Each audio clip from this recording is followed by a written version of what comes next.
Hello, grade 9. So today what we're going to be doing is looking at the different types of number sets. So that's our learning goal right here. Just to let you know, this video is going to randomly stop and ask you to answer questions when you are watching it on Google Classroom. So you actually have to watch this entire video. So please don't randomly stop. I will know. So the first one we're looking at is natural numbers. These numbers are considered counting numbers. It's naturally how we count. So right here, it's naturally how we count. So if we're looking at the numbers, we're going to start with natural numbers being represented by n here. And it goes 1, 2, 3, 4, and it goes on for eternity. These wonderful 3 dots, they are not being passive aggressive. They are indicating that it keeps going on forever. The list continues. So right here, the list continues. Now, those squiggly brackets, those just state that this is a set. They tell us that the numbers that we are looking at are part of a specific sect. Sorry, not sect, set. We'll use them anytime we are creating different sets of numbers. Usually we use them for number sets like this. So the first set of numbers we have are our natural numbers, our counting numbers, and then the second one we have is whole numbers. Whole numbers are basically natural numbers plus 0, because we usually don't start counting with 0, so they're not considered natural numbers, but a whole number starts with 0 and goes 1, 2, 3, 4. There are no decimals and there are no negatives. So here, natural numbers represented by W and start at 0, 1, 2, 3, 4, and continue on to infinity. So if we were trying to do this ourselves, we would need to figure out which numbers fit in whole numbers, which ones fit in natural, and which ones fit in both. What I want you to do is do this on your own, take a minute, and see where you are. So pause the video, check in, figure out where you should put each of these. So hopefully you have done that. Odd numbers, if they're positive, they go in both, right?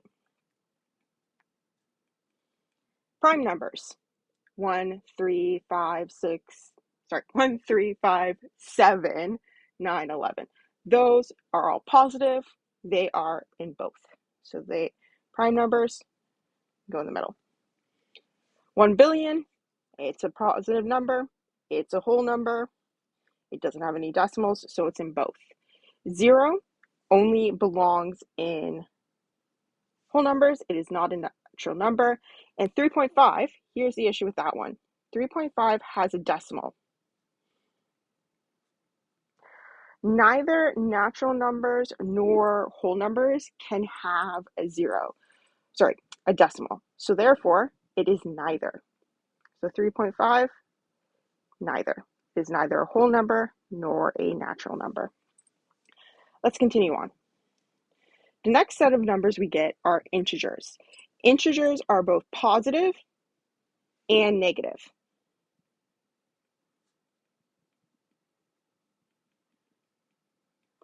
So for integers, we can start with -3, -2, -1, 0, 1, 2, 3. Now, we would assume that integers would start with I because whole numbers we created the set to be represented with W. Natural numbers starts with N. We started with so we made the name of it N for our short form. However, this was kind of made by the Germans, so we get to blame them. So it is actually represented by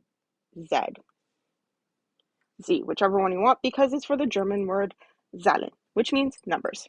So blame the Germans, we put Z. So what we end up getting is this little set that keeps building on itself. So in the innermost, we have N for natural,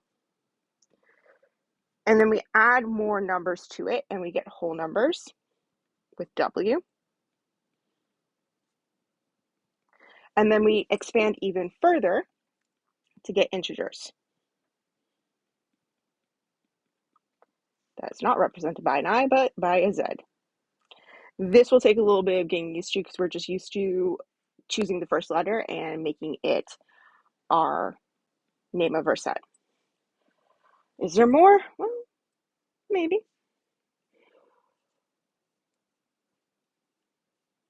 Because we have more than just positive, negative, without decimals. We do have things that are based off in decimals, like 4.5, which is somewhere between here.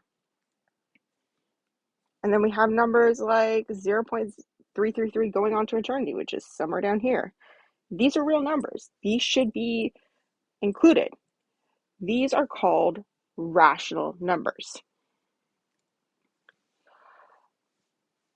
Technically, 4.5 is 9 over 2. It becomes a fraction. Great. 0.33, well, we could rewrite that also as a fraction, 1 over 3. Any number that can be written as a fraction is considered a rational number. So from our examples before, we have 4.5, which is 9 over 2. We have 0.33 goes on to eternity, 1 over 3. And we could even have something like -5, which is -5 over 1. That's still technically a fraction.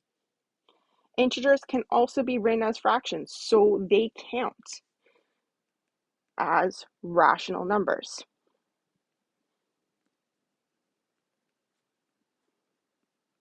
So they're also fractions. So therefore, that's what those 3 dots mean, like that. Also rational numbers. Now, there's a little part here about this fraction part. So any number that can be written as a fraction is considered a rational number. So a fraction, like A over B. Now, A and B have to be integers.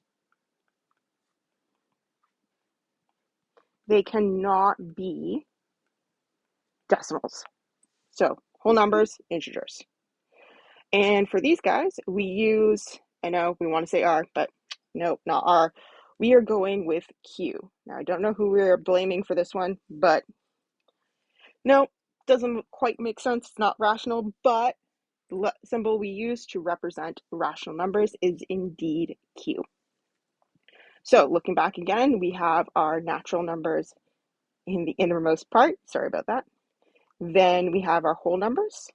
Then we have our integers, and then we have Q for our rational numbers. Okay, but what about pi? Pi. Well, we know pi as being 3.14159, and it keeps going on for eternity. 1 over 3. 3 keeps going on for eternity.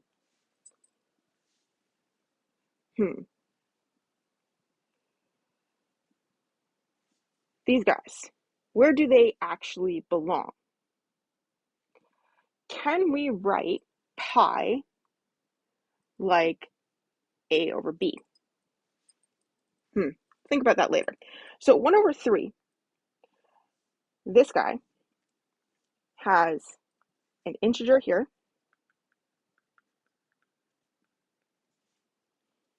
and an integer here.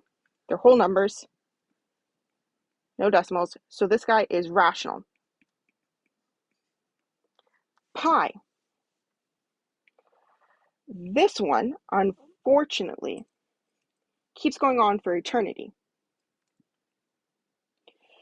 There's no way we can write pi as a fraction. So, since it can't be written as a fraction, it is considered an irrational number. So rational can be written as a fraction. You can't write it as a fraction. It is therefore irrational. It needs a new category. So when we put irrational numbers and rational numbers together, we get something called real numbers. And this is the reason why we cannot use R for rational numbers. Real numbers encompasses both irrational and rational. They're numbers that actually exist. But Rene Descartes down here, he's got a little bit of a statement for us, which is that there are imaginary numbers. These are numbers that don't exist. So numbers that don't exist are things like a negative square root, because you cannot multiply two numbers to get a negative. Positive and positive gives us positive, negative and negative gives us negative. So if you're multiplying two of the same numbers together, you cannot get a negative number. So imaginary numbers that don't exist include Euler's number, which is represented by E, like that, which is 2.718, and it just keeps on going, like pi.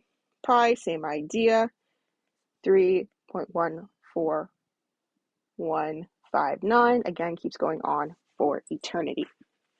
So just going back over here to irrational, the idea here is that the number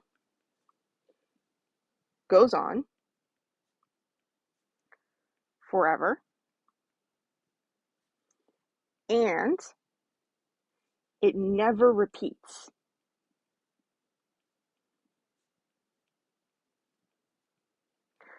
So what makes 1/3 a rational number is that when we divide it out and make it a decimal, 3 just keeps going on forever.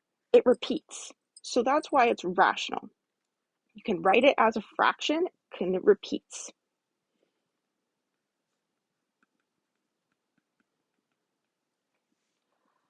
With irrational, there is no fraction you can create. Oops, that's a bit of bad writing. And it never repeats. So no fraction is possible. What is your task for the rest of the day? Your task is to complete the homework sheet attached. It is in your booklet. Keep going through it, and if you finish early, you have the other homework from the previous day on integers and integers and BEDMAS. Make sure you complete everything. Remember that your work is indeed marked. Have a great day.